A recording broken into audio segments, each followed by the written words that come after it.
Interior designers tell us that the first 15 seconds into your home, someone will form an impression of the rest of your home. And so I want to take that same theory outside, because I believe the same principles are true with the way we landscape our home, the way we maintain it, and the colors that we choose. The planters that I have here at my columns, I like to keep them where I can rotate the plants seasonally. So you can tell I have my beautiful Easter lilies. I've chosen the skyrocket juniper here in these containers because, number one, they will take this intense sun in the afternoon. They also are very low maintenance as far as watering. And on the surface of these planters, I have, as you can tell, I like to pick up rocks. And so I have always used these because it might conserve moisture, and it also keeps planters from blowing over. And then another thing that I did with my rocks, so that I don't have to maintain a lot of weeding and grass underneath them, I just went ahead and put a little foundation of rocks underneath them. I'm standing with my Emily Brunner holly. You know, they say at the corner of our homes we should always have an anchor plant.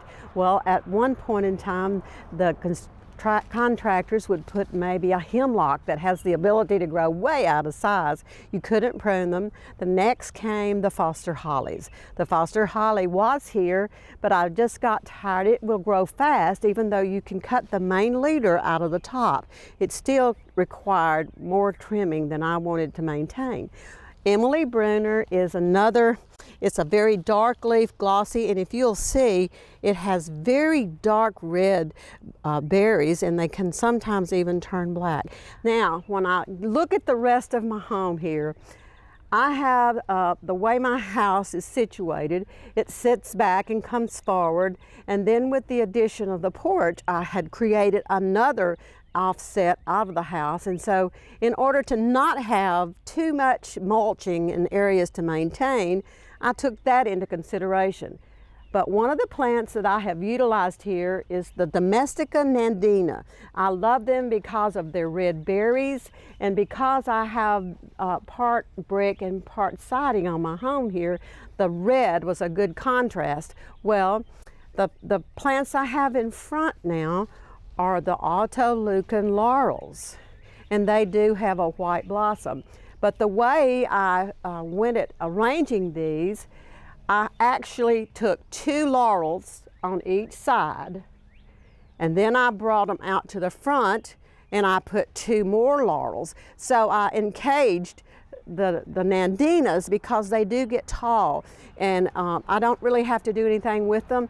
We did lose them to the ground 2 years ago, but you can see they've already put out new growth for this season.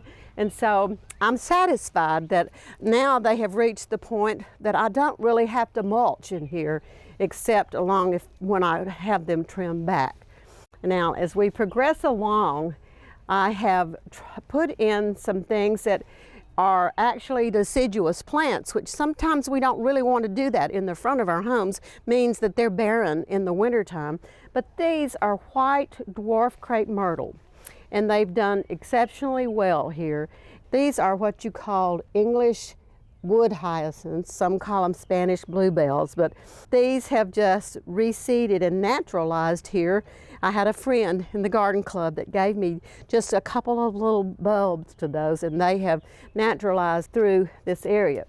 Now then, this is a plant that's called a false holly.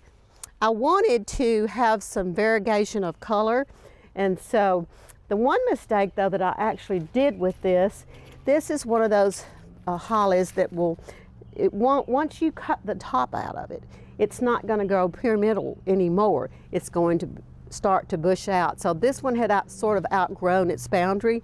So this spring I've cut the top out so that it can bush a little further out. This is a little plant that's called deutzia. And so on each side of my porch now, I have mirrored the false holly, the 3 boxwoods. See, I had to come out again because I had a large area back here to mulch and maintain, and I just didn't want that. So I grouped those together, and then by putting the deutzia here in front again, I've allowed it to come forward. And this is not an evergreen plant, but again, it's backed up with plants that are evergreen. Ditzias come in a lot of different varieties. There's one that's this size that has chartreuse leaves to it that's really nice. And then we have the old-fashioned tall ones. Now this is what I think a beautiful specimen of the Gold Coast cypress. This shrub has not had anything done to it, and I have allowed it to just flow out into the yard. And in this section I have problem with Bermuda grass, so I don't even have to worry about getting that out of the planting beds. But the only thing that's ever been cut off of this is in the winter time I might put it in a floral arrangement centerpiece for Christmas. But it's just, this is its beautiful time of the year, the new growth, and the winter also puts some of the gold colors into it. One of the things that we think about in when trying to keep our front symmetrical, sometimes things happen and one plant will even pass away. One will grow faster. But the plants that I have chosen along the front of my home, I knew that they were slow growing. They are easily pruned. That's why I chose the American boxwood. That's why I chose the laurel. So in choosing your plants, if we keep that in mind, if I have to replace one, I can't say that I can find them always, but because they grow slowly, then it's easier to work in a new plant, or you may have to go with something else, but you can usually work it out. For inspiring garden tours, growing tips, and garden projects, visit our website at volunteergardener.org or on YouTube at the Volunteer Gardener channel, and like us on Facebook.